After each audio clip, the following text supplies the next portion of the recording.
So when we study about the characteristics of democratic government, there are plenty of, you can actually make a list of like more than 100 characteristics of democratic governance. But for this lesson, we have chosen 8 important features and we will be discussing about those.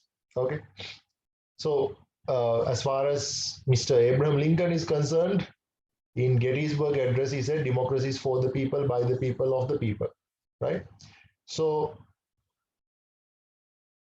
we will be discussing about these features: constitutionalism, sovereignty of the people or as popular sovereignty, then separation of powers, checks and balances, rule of law, human rights and fundamental rights, limited government, free and fair elections. Okay, right. So starting off with the first one, constitutionalism. What does constitutionalism mean? The simplest term, the simplest way of defining what constitutionalism is governing according to the constitution. Governing according to the constitution. That's what you mean by constitutionalism. So you guys know that we have people from different religions here. Like all of your religions have a certain book, right? Most of the religions, Buddhism and all does not have.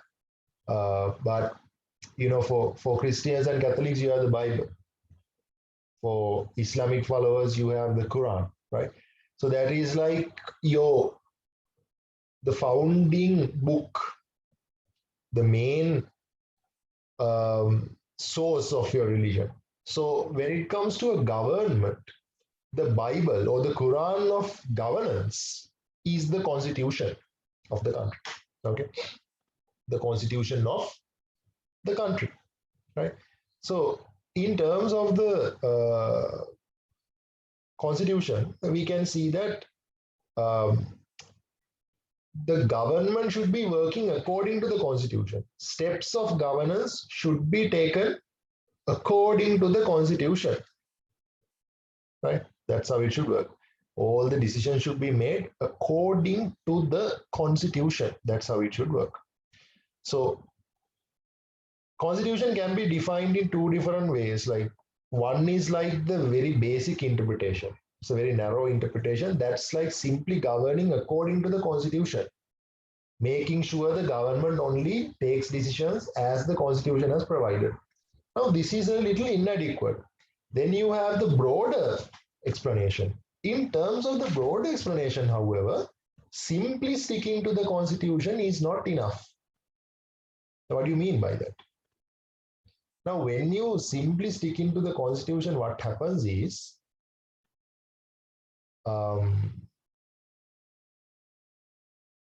some governments may do things according to the constitution, but yet undemocratic things. Now, the best example, I can take 2 examples from our country, right?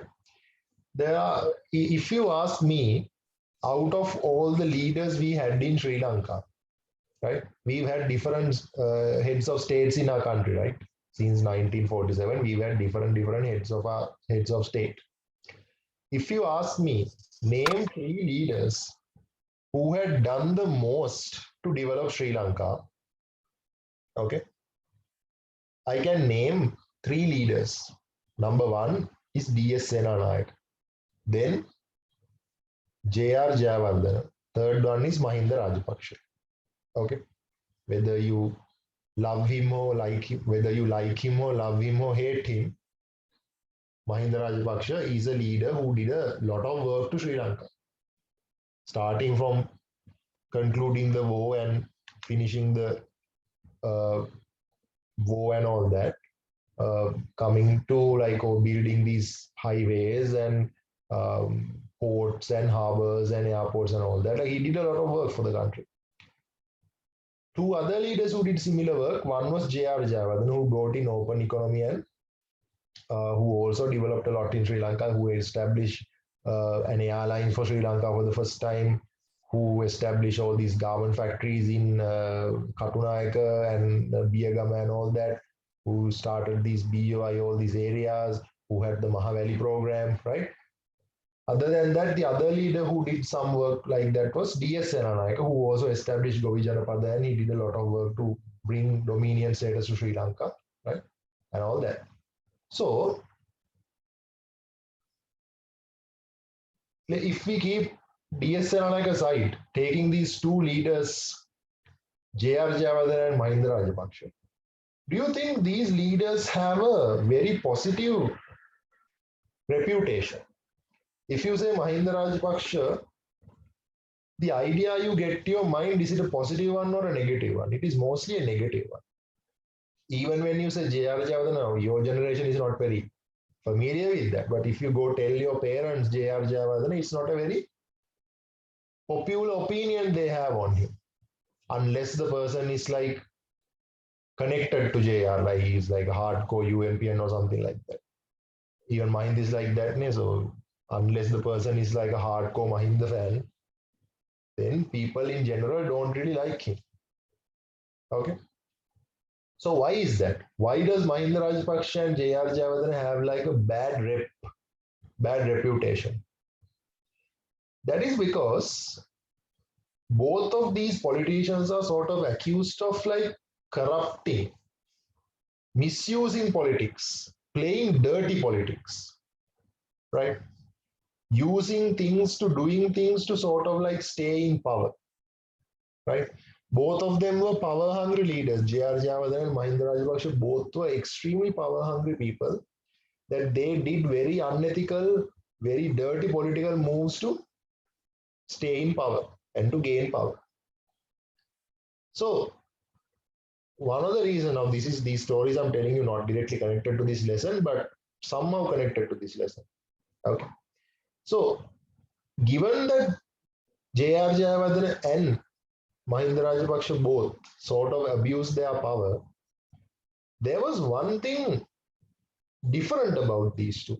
One difference between Mahinda and JR.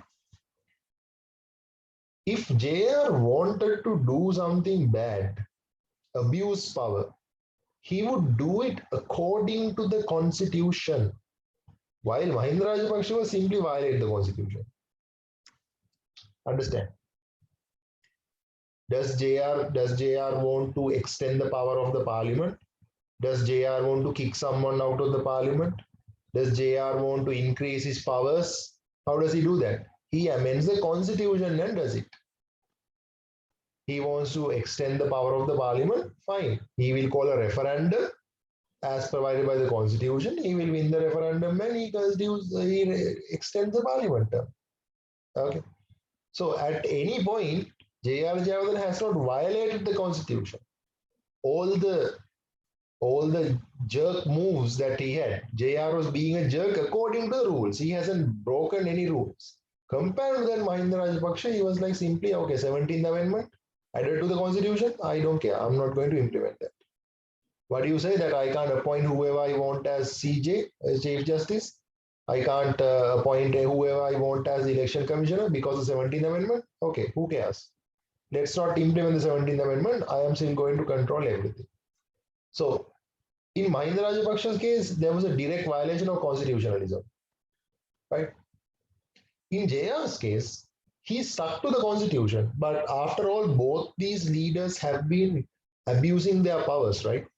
So, this raises the question that just sticking to the constitution, does it like meaningful? Can we say during J.R. Jawadar's time, Sri Lanka had constitutionalism? Well, technically, yes. Although he made a lot of undemocratic, power-hungry jerk moves, all that crappy work was done according to the constitution. He made sure he didn't violate the constitution anywhere. He changed the constitution and abused the power. So it's meaningless, right? Just following the constitution, just simply following the constitution is meaningless. Which is why that we have a second broader explanation of constitutionalism, where it includes even indirect violations of constitution is not considered. There we are looking at the outcome. In the outcome, what JR does and what Mahinda does is the same thing, abusing power. Okay. So simply, JR sticking to the constitution. According to the narrow interpretation, yes, that's fine. Narrow interpretation means, okay, you stick to the constitution, everything is fine. Broader interpretation is different. In broader interpretation, you are looking at the overall picture. So in that case, JR has committed the sin as well. All right. Okay. Right. Let's read this and find out if you all have any questions. Right. We'll check after this thing. Ishma, can you read? Okay. Constitutionalism. Constitutionalism can be considered as a fundamental principle and the value of liberal democracy. It aims at maintaining the rule of law in order to prevent the government from turning towards autocracy. Constitutionalism is one of the main projections over oppressive governments. Therefore, constitutionalism values the supremacy of the laws in order to implement a successful democratic rule. It is necessary to control the rule of the government as well as protect the rights of the citizens in order to achieve this feat. It is necessary to maintain the rule of law. These goals can be achieved by following a proper constitution.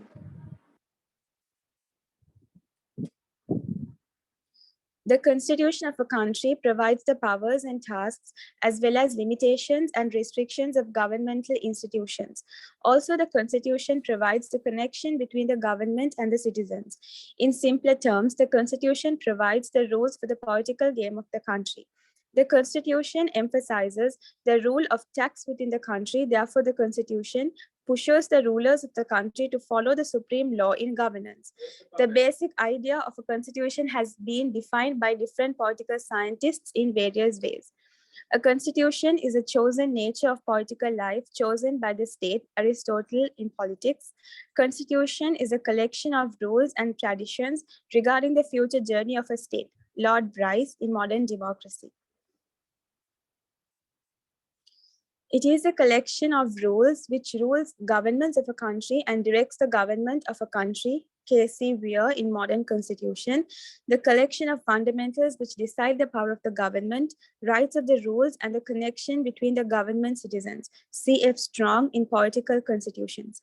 Having a constitution is necessary to establish democratic governance. However, the mere existence of a constitution does not ensure the existence of constitutionalism. Therefore, it can be seen that the term constitutionalism can be interpreted narrowly as well as broadly. Narrow interpretation. According to this interpretation, constitutionalism is a principle of the government, the country in accordance with the constitution. In other words, the government should consider as a supreme and fundamental law, and the governance should be based on the constitution. However, the mere existence of the constitution or mere governance according to the constitution will not ensure constitutionalism. Therefore, it is necessary to enact restrictions and limitations in the power of the government by the constitution itself in order to prevent the government from being autocratic. This can be done by clearly pointing out powers, tasks, and restrictions of each governmental institute. The Constitution of the United States established a federal system of governance in 17... Hold on. Pause. Right. So if you have the printed version, right, highlight this part. Therefore, it is necessary to enact restrictions and limitations on the power of the government by the Constitution itself, right? The Constitution itself should put some restrictions on the governmental institutes to prevent them from violating that. Understand? Let's see that these are a little bit of a tough question, but if you have common sense, you should be able to figure out. Give me an example, such a feature that can be included in a constitution to protect the constitutionalism of a country. There is a special name to this feature. That's something we've discussed quite a few times. Anyone? That was there in Sri Lanka also at one point. We still have it, but like slightly differently than we used to have it.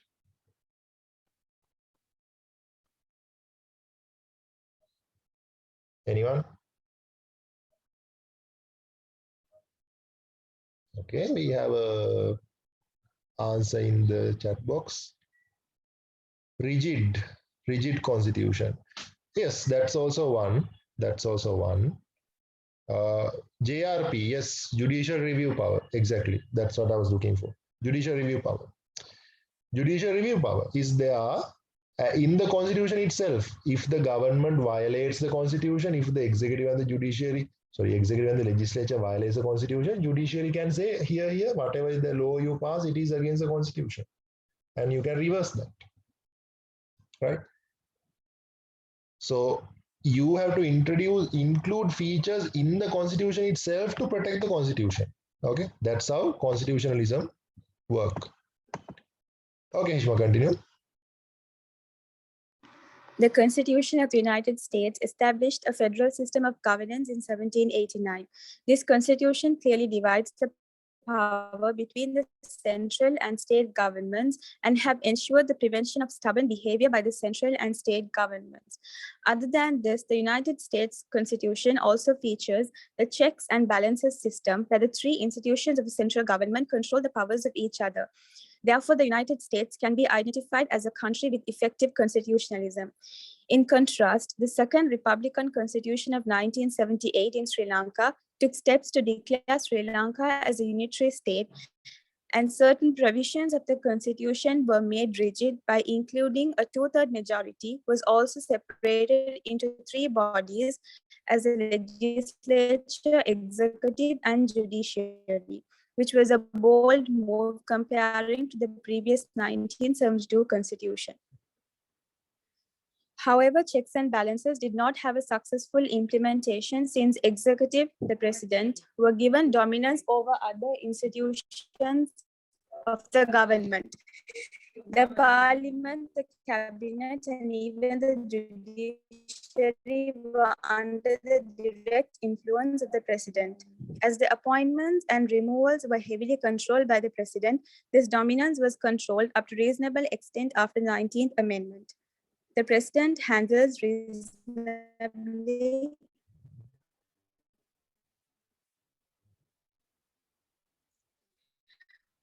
broader power as the main actor of the Republican Constitution of 1978 have developed a constitutional autocracy. Broader interpretation. In the broader interpretation of constitutionalism, it can be and political desires which represents the delegation to protect individual freedom through internal to prevent the centralization of governmental power. This means the power of the government having been controlled through constitutional methods such as written and qualified constitution to a Bill of Rights, the fundamental rights chapter in the Constitution. A constitutional separation of powers of governmental institutions or a bicameral legislature, liberalism or control of power. Right, okay. Thanks, Ishmael. So we can see that when it comes to constitutionalism, in the narrow interpretation, we are simply talking about not violating the constitution. But that doesn't always work because governments can sort of like do their dirty business and violate the constitution by changing the constitution, which is why we need to make the constitution rigid. And of course, it includes even more things like judicial review power and stuff to make sure that the government does not get to violate the constitution, right? In terms of broader interpretation, you make sure that you put things like bicameral legislatures, right? You apply liberalism, right? You make sure the constitution is rigid and flexible, rigid and written, right? So, and you include fundamental rights. So when you put these things, you make sure that people in the country have a proper democratic system. When you have a proper democratic system, you can expect the people to stick to democracy. And that way, constitutionalism is protected. Okay. Now, although in 1983, J.R. Jayawardena used the constitution to violate democracy itself by postponing an election, why do you think that's not possible anymore? Gotabaya Rajapaksa being president, he can't. Why? Because people have a better political understanding than 1983. People have social media.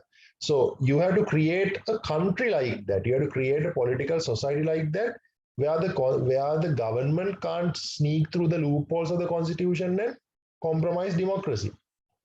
That is a broader interpretation. Okay. So in terms of the narrow interpretation, only Mahinda Rajapaksa violated Sri Lanka's constitution. Right? J.R. Jayawardena was fine. Why? Because all the crappy things he did was according to the constitution. But when we go with the broader interpretation, that covers everything. Simply not violating the constitution, that's not enough. You have to make sure that you create a proper democratic system that even legally violating the constitution, indirectly violating the constitution, is not tolerated by the people or the other political parties. Right. Then we are moving on to popular sovereignty. Do you have any questions? No, right? Okay, 5 minutes then. Make a short note on constitutionalism. We'll start at 7:52. Okay. Quickly make a short note, guys. Now itself. If you have any questions about constitutionalism, please put it in the chat. Now we have popular sovereignty, also known as people sovereignty. Now you all know what sovereignty is, right? Sovereignty is the supreme power of a state. It is a unique power only the state has. We learned that in the third unit itself. In order to form a state, you need to have sovereignty. That means that you are not subjected to any foreign authority. So you guys know sovereignty is a concept, right? We studied under state and government, we learned state is a mere concept. It is something that we've created in our mind, saying, okay, you have a population, then you have a territory, then someone is saying that he's in charge and you have the power, so you call that a state. But state is not something physically exist as a thing, right? So state is not real. It is just a concept. You just pick an area and the people who live there, you call it a state. It is not like a physical thing. So if state is not a physical thing, then that sovereign power, that supreme sovereign power should be there somewhere, right? And it is there with the people. That's what popular sovereignty means, or people sovereignty. Sovereignty lies within the people. So this goes closer to a political ideology we studied. What is that ideology?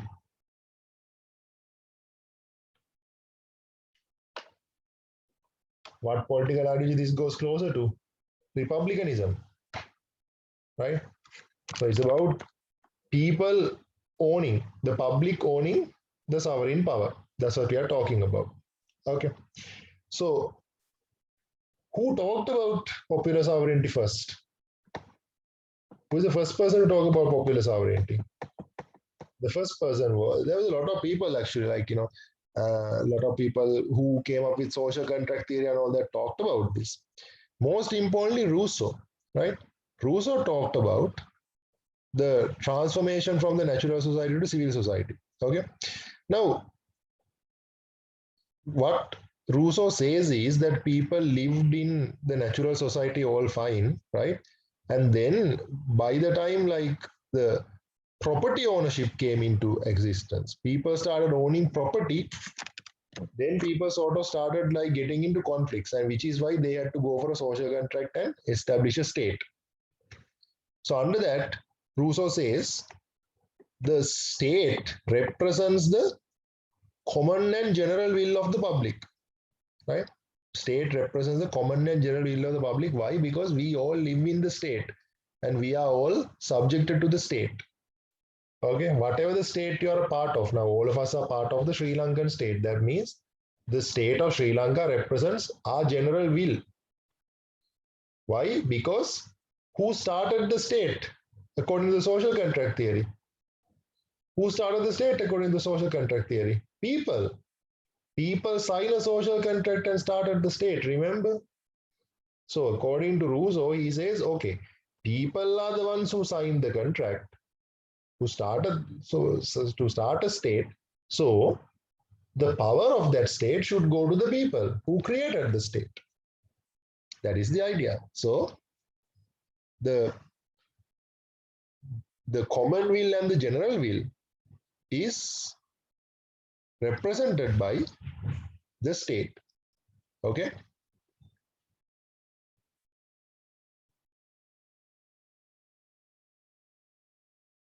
Okay, there's a small error here. There's no word government here. This means that the state should be carrying out.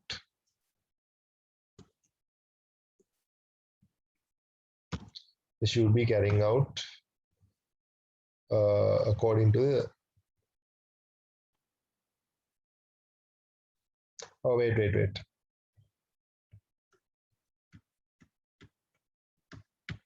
Governance, okay, not government. Governance.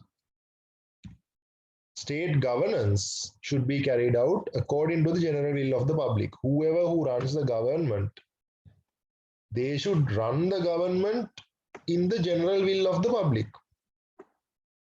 Okay. Now, for example, if your country respects the idea of popular sovereignty, the constitution of the country should declare that. Now, in Sri Lanka, Article 3 of the Sri Lankan Constitution says that the sovereignty of the Sri Lanka belongs to the public. Right? Now, some countries follow a different ideology. Now, in Britain, of course, sovereignty belongs to the parliament. In Britain, sovereignty belongs to the parliament, not to the public. Okay, so you call that parliament sovereignty. But that's only a few countries. Most of the countries follow popular sovereignty. Okay, now even Great Britain following parliament sovereignty, they also indirectly apply the idea of popular sovereignty. Now, for example, in Great Britain, they have asymmetric power sharing, right? They have given powers to all these Scotland, Wales, and Northern Ireland, and all that. So, in that, they have given power to the people. Okay. So, popular sovereignty means the sovereign power of the country being owned by the public in very simple terms. So, Rousseau talks about two important concepts. One is popular sovereignty, that means sovereignty being owned by the people, and the other one is general will or the common will. People's general will should be represented by the state, which was the question in today's paper also that we did. Okay, right. So let's read and find out popular sovereignty. Get someone to read.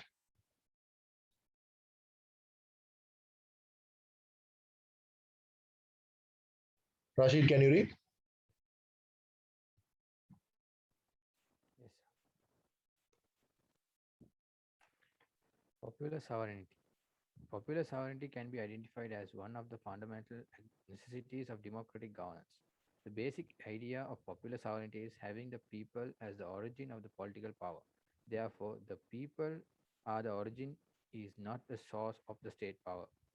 Accordingly, governmental institutions, the legislature had to approve these laws, the executive decides and implements these laws, the judiciary, which serves justice, derive their authority and legitimacy from the people. Therefore, the idea that people are ultimate authority is the fundamental foundation of the concept of popular sovereignty. Popular sovereignty is a key concept of the classic democratic theory, and the initial origin of this idea can be found in 17th and 18th centuries.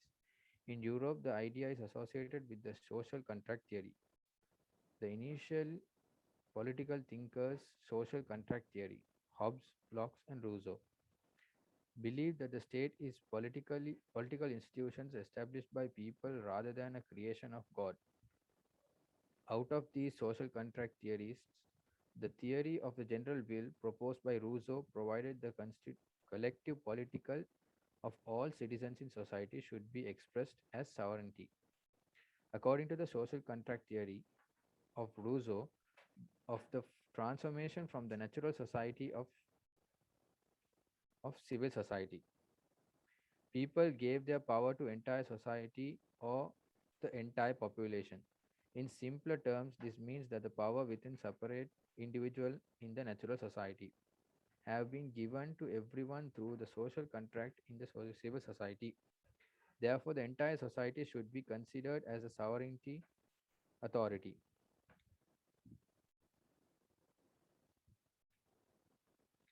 Therefore, the state represents the common and general will of the public. This means that the state governance should be carried out according to the general will of the public. The concept of popular sovereignty appears for the supreme authority of the people in the political society. According to the political philosophy, the state format founded on people's sovereignty is the republic format. Therefore, the republic is country where the constitution has centralized the state sovereignty with the people. Example, Article 3 of Sri Lankan Constitution, the Second Republican Constitution of Sri Lanka 1978, provides that the sovereignty of the Sri Lanka Republic lies within the people. According to this article, Sri Lanka is a republic and the sovereignty of the Sri Lanka is within the people. In the initial stage of modern democracy, the concept of parliament sovereignty has prioritized over popular sovereignty. Example, the British Constitution is based on parliament sovereignty rather than popular sovereignty. The British Constitution is based on an extremely powerful parliament which can pass any law. However, in the contemporary world, constitutions show a tendency of moving towards popular sovereignty. Even Great Britain themselves have included popular sovereignty concepts. Example, with regard to the independence of Scotland and to make the decision to continue with the European Union, the British government had referendums over the Legislature Act. Also, they have gone further to apply devolution of powers for Scotland.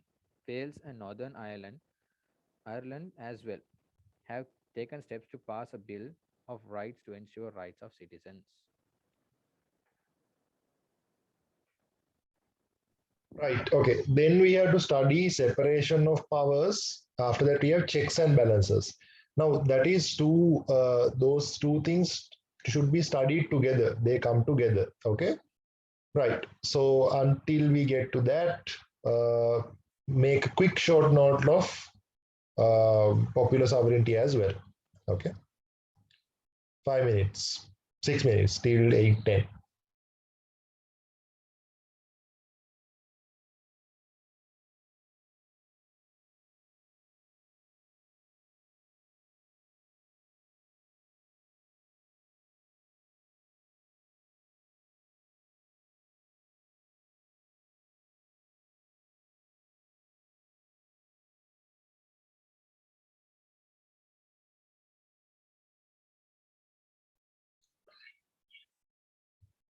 Right. Now we have to discuss about separation of powers. And we saw that separation of powers comes together with checks and balances, right? They come together. So what is the idea of separation of powers? Dividing and separating the powers and tasks of the government into three institutes.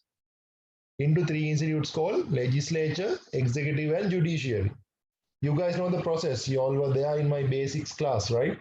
So the executive makes the decisions, legislature approves them, judiciary serves justice.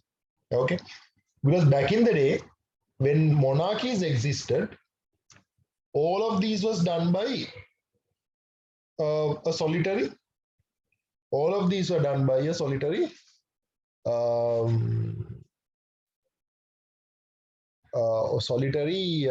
monarch, right? One king. One king used to do all of this. So basically, what happened was this was not very democratic. The king made the decisions, king or the queen, and the decisions were approved by themselves. And then the justice was also served by the monarch. And this wasn't very nice. This wasn't very democratic, which is why Charles Montesquieu, right? Charles Montesquieu wrote a book, The Spirit of Law, right? The Spirit of Law in 1748. And he suggested the theory of separation of powers, which suggested that, the power should be divided, governmental power should be divided, separated into three institutes as executive, legislative, judiciary, and decision making should be done by this body, decision approval should be done by this body, justice serving should be done by this body. Okay. So there are main elements. Now, of course, here it is broken into two, right? It is given as two main elements. The powers of the government have been divided into three branches: legislature, executive, judiciary. The powers should not be concentrated in the hands of one individual and one institution. Okay. However, you can actually break this down to 5 key features given by Montesquieu, right? That is not necessarily included here. Wait. Yeah, it is included here. Yes, this was not there in this teacher's guide, so I remember I just include these 5, right? So Montesquieu further provides that first of all, powers and tasks of the government should be clearly divided into 3 institutes, right? So you have to make sure that no, wait. This is the criticism part.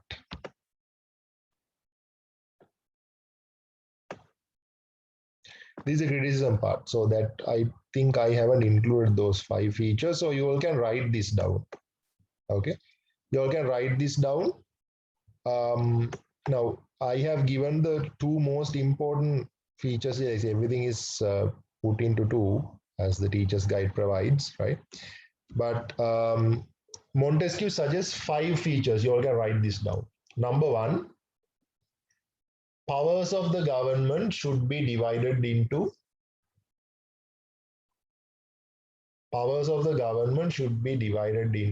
3 institutes clearly. Powers of the government should be divided into 3 institutes clearly as executive, legislature, judiciary. That's the first one. Okay. Powers of the government should be divided into 3 institutes clearly as executive, legislature, judiciary. Okay. Secondly,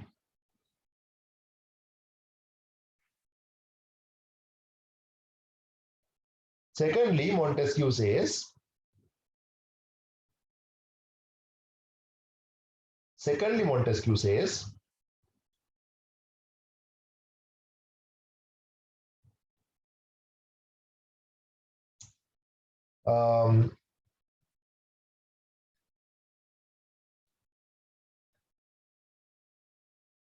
the decision making should be done by the executive.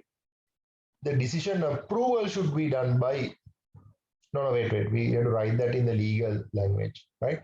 Laws should be decided.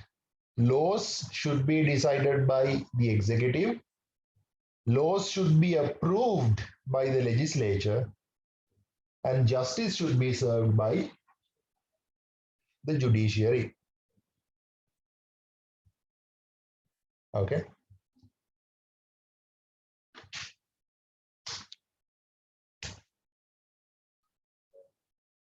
Justice should be served by the judiciary. Okay, so those 2 points you guys are already aware of, not that hard. 3, 4, 5 are new elements, right? Number 3, Montesquieu says, a member of an institute should not be a member of another institute.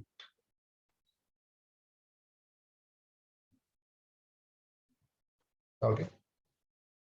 A member of an institute should not be a member of another institute.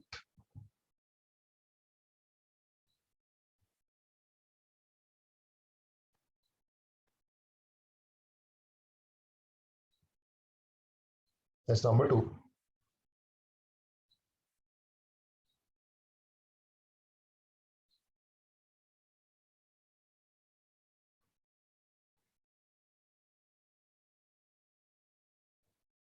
Okay.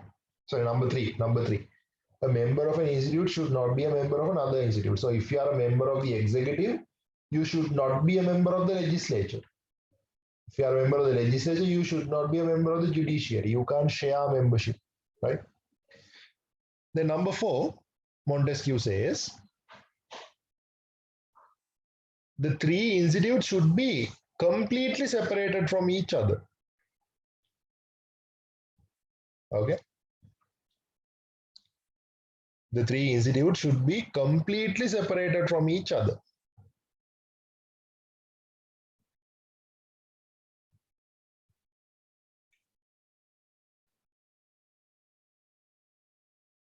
All right. Number 5, Montesquieu says, all three institutes should be equal in terms of powers. All three institutes should be equal in terms of powers. Right. Did all of you all take these down? Tell me if any of you all missed on any of these points.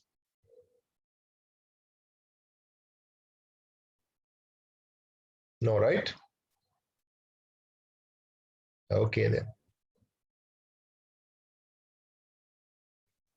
So these are the 5 elements of separation of powers given by Charles Montesquieu. Okay, now there is an interesting story here. There is an interesting story here. Okay. Now, which country Charles Montesquieu is from? He's from France. Okay.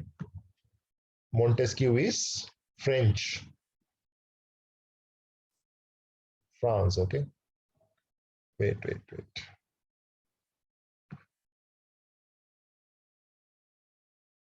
Thanks. Right. So, Charles Montesquieu was French. Okay. So, he lived in France. Montesquieu lived in France. Okay. So, when he came up with the theory of separation of powers, he looked at a different country. He looked at Great Britain. He looked at Great Britain, right? Looked at Great Britain and came up with separation of powers. Because France had a king. France had a king, and because the French king had all these powers centralized around his position, right? Montesquieu looked at Great Britain and suggested, okay, you know what? See how great Great Britain is, literally, how great Great Britain is, right? Because, you know, they have divided the powers. They have a parliament, they have a prime minister and a cabinet, and then they have the judiciary. How fantastic that is. They have real separation of powers. So when Charles Montesquieu wrote his book, Spirit of Law, to suggest the separation of powers theory, he looked at Great Britain. He looked at Great Britain and he wrote that book, and he suggested separation of powers to his country. But today, when we study separation of powers, we consider Britain as a bad example for separation of powers. Not that they don't have, but they have is a very bad, weak version of separation of powers. Today, the proper separation of powers exists in the USA. In today's context, USA is a good example for separation of powers, while Great Britain is a bad example. Then why did Montesquieu look at Great Britain, which is a bad example of separation of powers? Can any of you all guess why?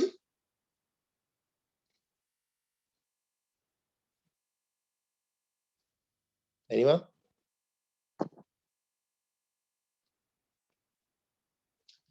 Someone's asking, is it because they were following a presidential system, or is it because they were a confederate? Not necessarily. The answer is much more simpler than that. I'm not going to tell the answer just to make things interesting. I'm just going to give you all a hint to understand.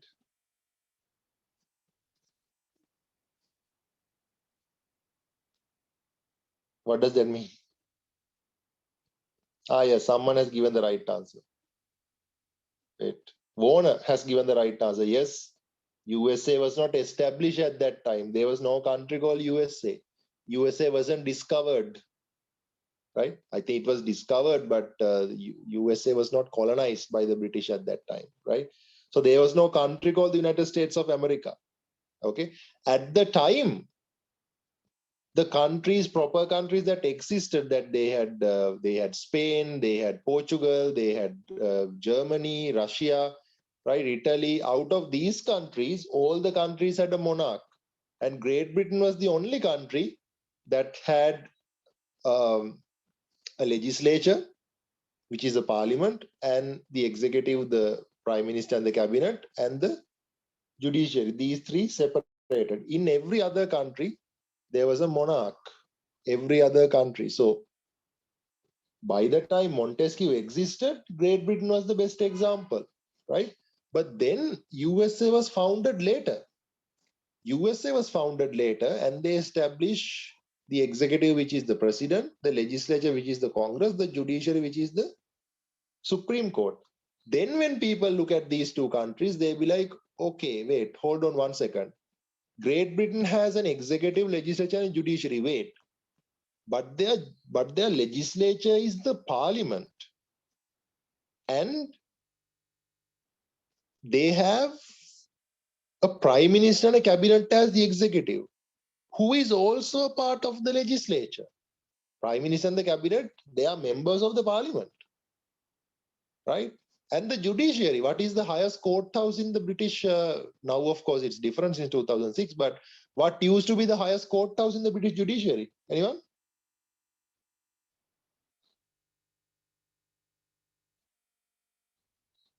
Any of you remember the highest courthouse in the British judiciary?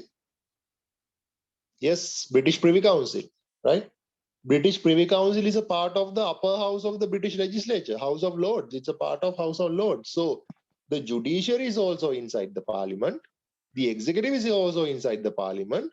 The legislature is also inside the parliament. What about that Montesquieu's whole idea of a member of a house should not be a member of another house?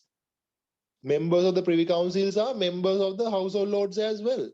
Members of the cabinet, prime minister and the ministers, they are members of the House of Representatives as well, right?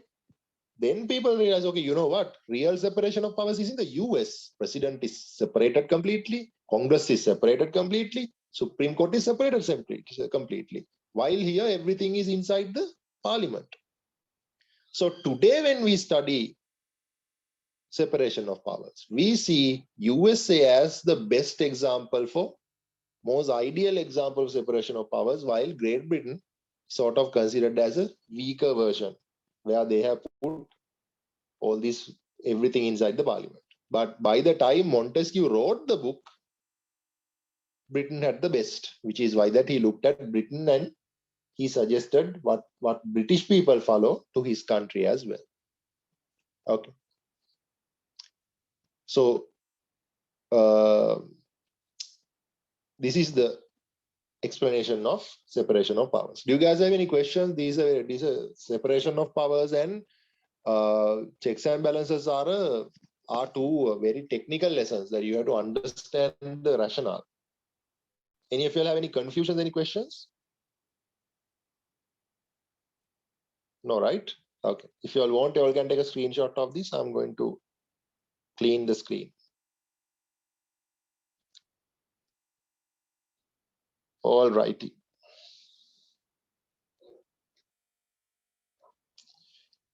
Now let's take a look at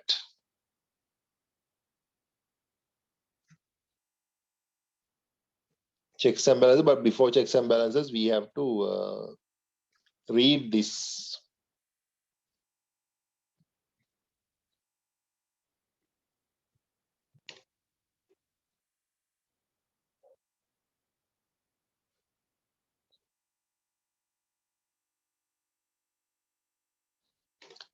Right, separation of powers. Nashita, can you read?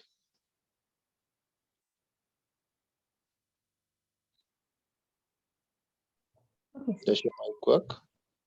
Yeah. Go ahead. Separation of powers. The basic idea of separation of powers is separating the institutions of the government based on their tasks in order to prevent the government from being a power centralized autocracy. Therefore, the task of approval of laws are given to the legislature. Task of implementation of laws and decisions making is given to the executive. Task of serving justice are given to the judiciary. By separating these powers, it is expected to prevent any undemocratic rule from violating rights and the liberty of the citizens.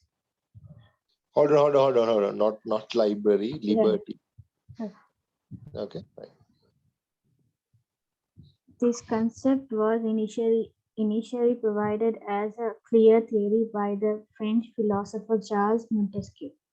His book The Spirit of Law in 1748 provided the theory of separation of powers as an alternative system for monarchies in order to assure individual freedom. Montesquieu came up with this concept in 1748 prior to the French Revolution in 1789. During this time, in power centralized monarchy was in existence in France and it was an authority's national scale. In contrast, Great Britain had a system with these gradually developed governmental institutions. Therefore, the British citizens experienced a broader freedom than other European countries. This was closely studied by Montesquieu, and he suggested that in order to assure individual freedom in France, it is necessary to separate the institutions of the government and the powers. Montesquieu suggested separation of powers based on the British government system. This system has two key statements. The powers of the statement have to be divided into three branches as legislature, executive, and judiciary. These powers should not be concentrated in the hands of one individual or one institution. Other than this, Montesquieu further provides that the three houses should be equally powerful. The number of one house should not be a member of another, and a house should not control another house. The basic idea of this concept is not merely a concept rather than a valid political argument. By applying the theory of separation of powers, several bold features can be developed in a political system. Prevention of autocracy, ensuring checks and balances, imposing the efficiency of each institution by specifying the task. Montesquieu believes that the governmental powers should not be centralized as one institution as it could lead the government into an oppressive rule. This could be prevented by the separation of powers. Although Montesquieu initially suggested his theory being based on the British political system. In modern politics, the US political system is considered as an ideal application of separation of powers. In America, the president and the Congress are elected and exist separately, while the Supreme Court is also a separate entity. This is considered as a better separation of powers than the British system, which was the original founder of the separation of power. It should also mention that the checks and balances system applied by the US was also initially suggested by Charles Montesquieu. Despite being a bold democratic feature, the concept of separation of powers have faced several criticisms recently. One, Montesquieu provides that the tasks of the government can be clearly divided into three institutions. This can be questionable as certain tasks cannot be specified for one institution and they require the contributions of more than one institution. Therefore, Montesquieu's idea of a complete separation of tasks is impractical. Example, the appointment of the judges to the American judiciary requires steps to be taken by both President and the Congress. So, the Montesquieu suggested this concept based on British Constitution, although Britain does not have a reasonable institutional separation in the government as the executive is chosen within and exists inside the legislature. Even the highest judicial authority, the Privy Council, existed in the upper house of the legislature under 2006. 3. Separation of power alone cannot ensure prevention of autocracy or protection of individual freedom. It is one of the features among many necessary features for a democratic rule. 4. Montesquieu believes in a complex separation of authorities as he provided as members of an institution should not be members of another institution. However, as political scientists point out, the set of complete separation could result in institutional isolation. Therefore, the practicality, coordination between the institutions and a number of common members are necessary. 5. Montesquieu provides that there are three institutions should be equal in terms of peace. However, in practicality, it is necessary to allow one of these institutions to lead the government.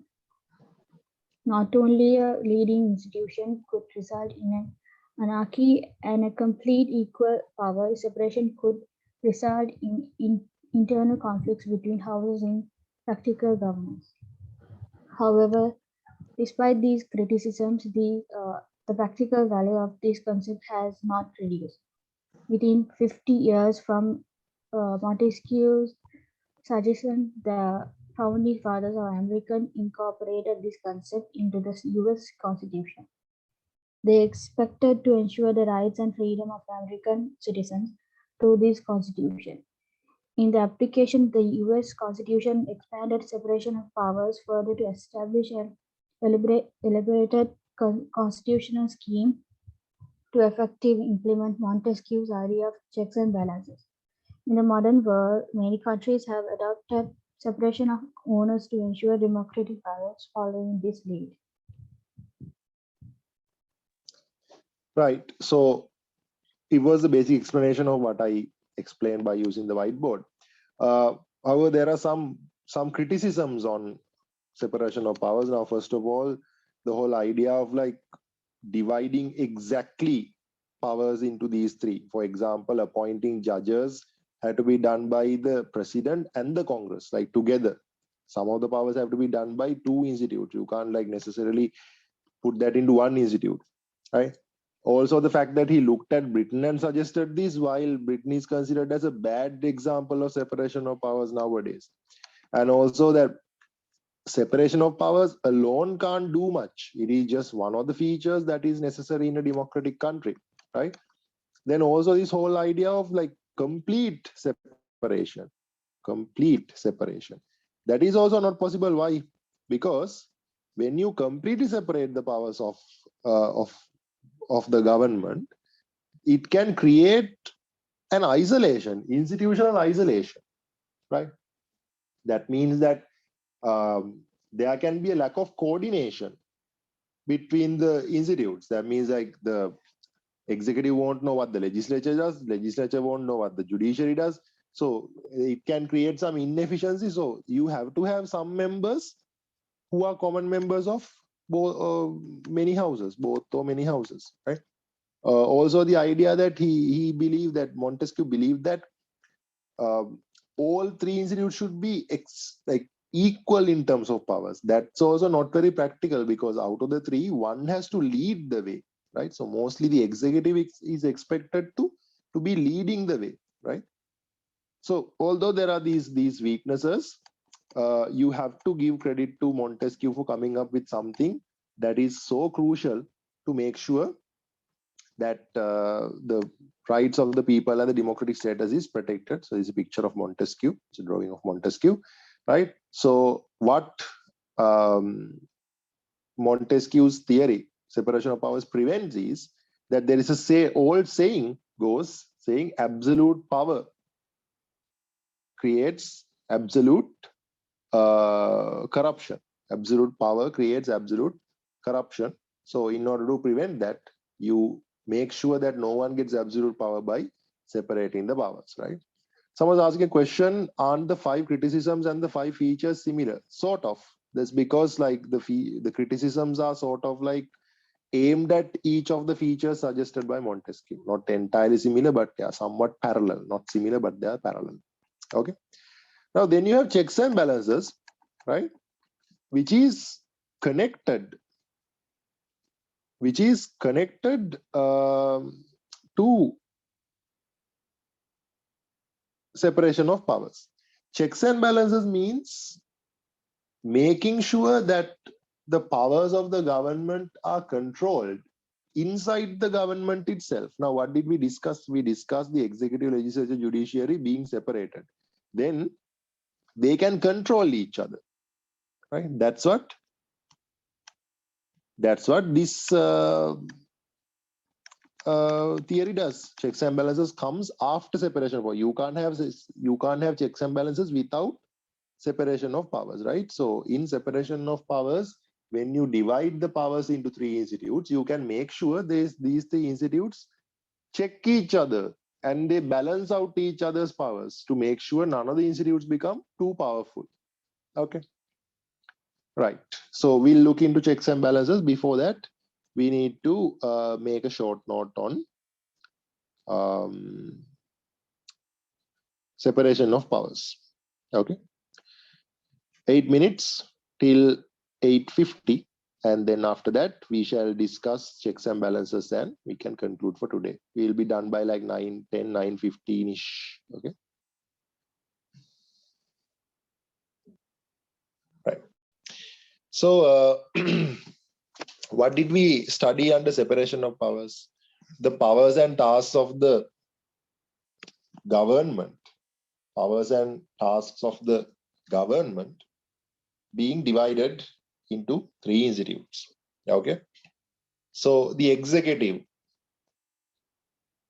is there to decide. Executive is there to decide the laws, right? Decide the laws. And then executive sends them to the legislature, okay, to get them passed, approved. Then the serving justice is done by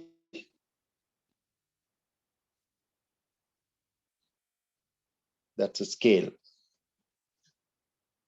the judiciary. Okay.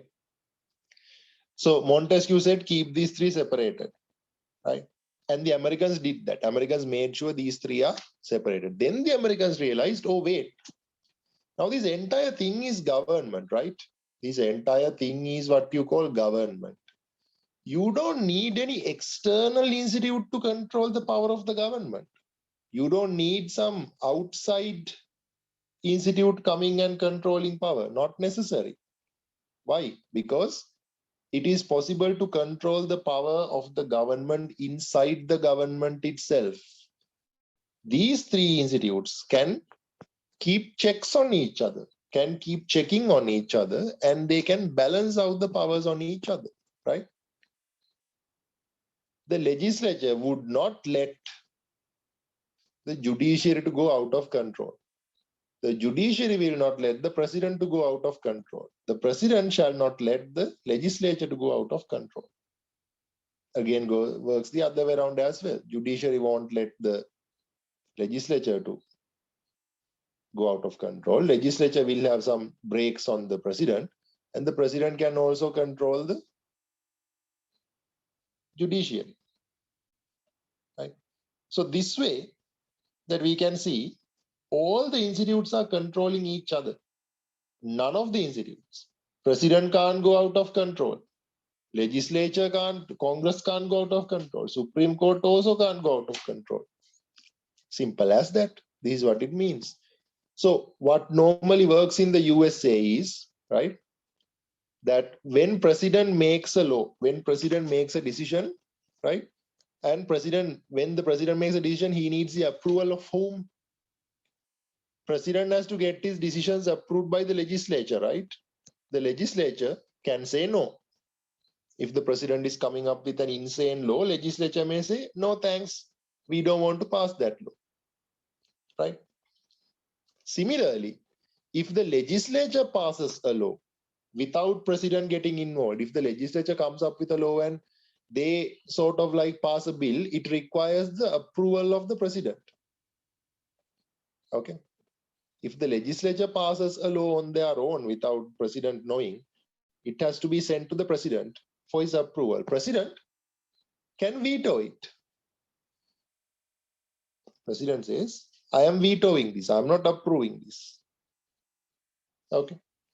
Then President can make executive orders. That means if it is an urgent matter, if it is an urgent matter in the USA, in America, President can make an executive order where he can put a law without the approval of the legislature. Imagine if the President puts an executive order, then the judiciary can come and say, here, no. This is against the Constitution. They can use what? Judicial review power. They can use judicial review power and prevent the president from putting that executive order, right? Similarly, let's say the legislature passed a law. Let's say president decided and president got it passed from the legislature. Still, the judiciary can go and use judicial review power on the legislature and say, here, no thanks, no, you won't be passing that. That is against the Constitution, right? And then imagine if the judges in the Supreme Court are like out of control, then the president and the Congress can get together and impeach the judges of the Supreme Court. Now, do you see it's all balanced out? All the powers of the institutes. Simple as that. Okay. Now you see, J.R. Jayawardena said when he was creating the 1978 Constitution of Sri Lanka, he said he's trying to create a system like in the USA. So he took pretty much everything from the USA. Well, the only part he couldn't take was this. This he forgot. This he hasn't included in the Sri Lankan Constitution. In the Sri Lankan Constitution, of course, J.R. Jayawardena has made sure, like, of course, you have a parliament, you have a president, and you have a Supreme Court and all that. No checks and balances. This guy holds the throne. President holds the throne. No checks and balances. President is invincibly powerful. Legislature and the judiciary have very less powers. No checks and balances in Sri Lanka. Although JR was like learning everything from the US, he didn't learn this part. Maybe the copy of the US Constitution JR took, maybe this page was not there. පිටුව ගැලවිලා තියෙන්නේ නැති සමහර විට. අන්තිම පිටුව maybe the last page had ripped off the Constitution and he didn't see that part. So he did not put this checks and balances system. Excluding that, he took everything from USA. Okay. Right. Any questions, guys? No, right? As always, I have oversimplified this lesson also to you. Okay. Yeah, question. Is it because Sri Lanka is a mixed executive country, so he didn't include that? Well, this is not. Even we still could have had somewhat of checks and balances up to a certain extent, right? But it is completely avoided, completely neglected, and president is given all the powers. That's simply purely out of cunningness. I told you, JR wants to do like crappy things, but constitutionally. He wants to be a dictator, he will create a constitution to be a dictator. Right? So that's how he does things. And another interesting fact, guys, fun fact, Sri Lanka has the most powerful constitutional ruler in the world. When you take all the constitutional leaders in the world, Sri Lanka has the most powerful president. Other people who are powerful than the Sri Lankan president, like Kim Jong-un and all that, they are dictators or they are socialist country leaders. So in democratic constitutional leaders, Sri Lanka has the most powerful leader in the world. Because there's no checks and balances. All the powers are centralized. Right, okay. So let's read and find this, how it works, checks and balances.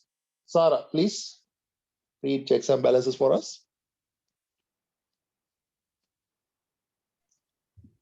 Checks and balances. Checks and balances can be considered as one of the main concepts in a democratic government which prevents autocracy of the ruler. The basic meaning of checks and balances is the three institutes of the government checking the powers of each other and balancing any power centralization. In other words, this is a method that controls and limits the power of the government within the government itself. This checks and balances system is ideally attached with the concept separation of powers. According to Charles Montesquieu, the institutions of the government should be divided into three in order to prevent autocracies. These separated institutes limit the power of each other to implement a checks and balances system. According to Andrew Haywood, it was the liberal thinkers who conceived the idea of checks and balances on the powers of the government, as they believed that political power had a natural tendency to be abused in a tyrannical manner. Haywood suggested that this idea in his book Political Ideas and Concepts in 1994. Therefore, according to liberal thinkers, checks and balances is the ideal way to prevent any governmental tyranny. This theory suggests that by controlling the power of governmental branch is the most effective and practical way of ensuring liberal democracy. Therefore, the executive, legislature, and judiciary all three remain in democratic status because of each other. The concept of checks and balances has strong connection with separation of powers. Since the American Constitution, which was drafted in 1789, was based on the concept of separation of powers, it also included an effective system of checks and balances. The American Constitution has established three completely separated institutions in the government. One, the legislature is known as the categories, which is a bicameral house, lower house House of Representatives, upper house, Senate. Both houses are elected by people. The lower house has 458 members and the upper house has 100 members. To the executive, the president who is elected through an electoral college, elected by people. The president can serve a maximum of 2 terms for 4 years. 3. The judiciary is led by the Supreme Court, which is also known as the Federal Court. In order to understand the practical application of separation of powers, analyzing the American checks and balances system as an example is the ideal way. The American checks and balances system. The American government also generally functions similar to a standard government, as the executive making decisions, the legislature passing laws, and the judiciary serving justice. However, according to principles of checks and balances, the power of each house is checked and balanced by each other. Checks and balances on the legislature. The American Congress has the power to make federal laws as the legislature of the American central government. Once a bill is passed in both houses, it requires the approval of the president to become a law. The president even has the power to veto a bill passed by the legislature. This shows that power of the president limits the power of the Congress. Other than this, if a bill passed by the legislature violates the Constitution, the Supreme Court has the power to reverse that law using the judicial review power. This shows that the power also limits the power of the Congress. However, bills should be passed in both houses of the legislature, which means the two houses of the legislature also limit the power of each other. Therefore, the legislature is also limiting its own power. It is also important to mention that the Congress can overrule a veto of the president with a two-thirds majority in both houses. Checks and balances on the executive. The American president acts as the sole executive of the American political system. As the executive president has the power to make key appointments to main position of the government as well as to enter into foreign treaties.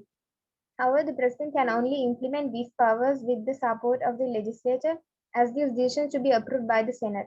Senate even has the power to reject the nominations and agreements made by the president. As the highest commanding officer of armed forces, the president has the power to declare war and peace, although it requires the approval of the Congress. The Congress is capable of removing the president by passing an impeachment motion with a two-thirds majority in each house. An impeachment motion requires an impeachment inquiry, which is headed by the Chief Justice. It is also important to note that the president cannot dissolve either of the houses in the legislature. The US president has a unique power as an executive order. This means the president passing an important law through an order without the approval of the legislature. These executives can be avoided by the Supreme Court on the basis of violating the Constitution. Example, the executive order by President Trump imposing a travel ban on 7 countries was reversed by the Supreme Court for violating the Constitution with racial discrimination. Checks and balances on the judiciary. In terms of the judiciary, the judges are appointed by the president with the approval of the Senate. This shows that the appointment of the judiciary is done by the executive and the legislature together. The Congress also has powers to change the jurisdiction of courthouses as well as to make decisions of the Supreme Court ineffective by bringing new legislation. The removal process of judges is also done by the Congress through impeachment. By studying the American checks and balances system, we can observe that the US Constitution has carefully separated the powers and tasks among the three wings of the government to assure that none of the houses are overly powerful. Therefore, the power of the government properly managed according to liberal democratic principles through applying the concept of checks and balances. However, it should also be noted that in recent development, the president has grown as a political personality, hence the executive has been practically more powerful than the other two houses.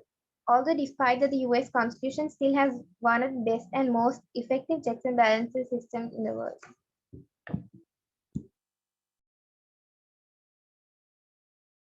Right now, if you have the note, please look that I've included this chart of how the checks and balance system works in the USA, right?